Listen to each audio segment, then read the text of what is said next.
For loss of ignition, you want to first make a note of the sample that you're measuring and the number on the crucible, and then you want to weigh the empty crucible and record that weight. Then add a known amount of your sample. It doesn't matter how much you're adding as long as you record the weight that you've actually added.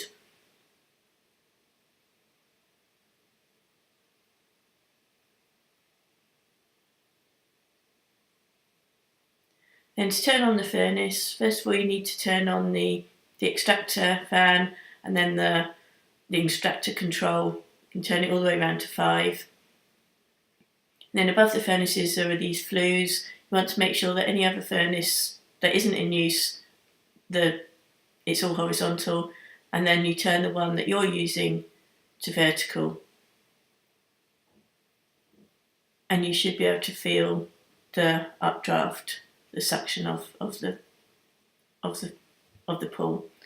You then want to turn the furnace on, so you just twist it a quarter turn and make sure that it's actually the furnace that you're actually using. You then need to assume that the furnace is maybe hot, so you put on the protective gear, so you need the visor and the heat-proof gloves.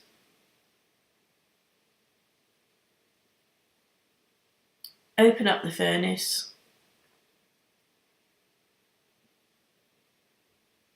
And then using the tongs, just in case the furnace is still hot, place your sample in the furnace. Obviously if you've got more than one sample, you need to make sure they're spreading and they're preferably not touching the sides. Close the door and turn the furnace on. You then want to check that it's at the right temperature, or will go up to the right temperature. So if you press the right hand button, it will tell you what temperature it's set at, and that's 550, which is what we want. Then go leave the sample in there for 4 hours. After 4 hours, turn the furnace off, let it cool a bit. You want it down to at least 300 degrees before you start taking the sample out. And obviously wearing your protective gear and using the tongs, carefully lift your sample out and place it onto a heat-proof mat. And while you're taking out other samples, it's very rare you'll just do one. You then want to transfer it into a desiccator to let it cool down to room temperature.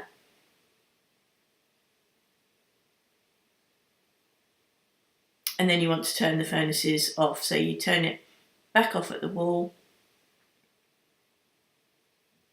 Turn the extractor off. So turn the dial horizontal again. And then turn the extractor fans off on both switches. Once your sample is cool, you can see that most of the organic carbon, or all the organic carbon, has been burnt off. You want to weigh this again